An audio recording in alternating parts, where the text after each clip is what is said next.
All right, here we go. Mile marker number 3. We're still talking about obstacles. And so the question is very simple here. It's just now that you've identified the obstacle, how are you going to work with the obstacle? We a lot of times like to think about the obstacle as being the reason why we can't get it done. And an obstacle is not the reason why you can't get it done. An obstacle can only block you when you refuse to go over, under, around, or through it, right? It can only stop you when you refuse to go over, under, around, or through it.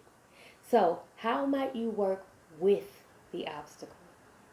For me, again, I'm just using that example of my personal space, my environment, and when I moved from my nightstand to my closet and working in that environment, the obstacle was my height.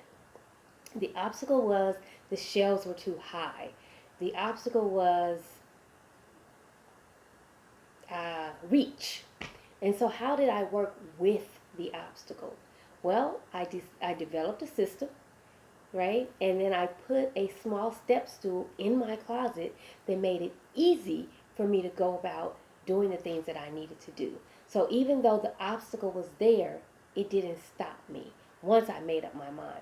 So, what are the obstacles? That was mile marker number 2. And to mile marker number 3 is how might you work with your obstacles. I hope I'm making this clear. If not, go ahead and drop me a line and I'll try to clarify that for you, okay?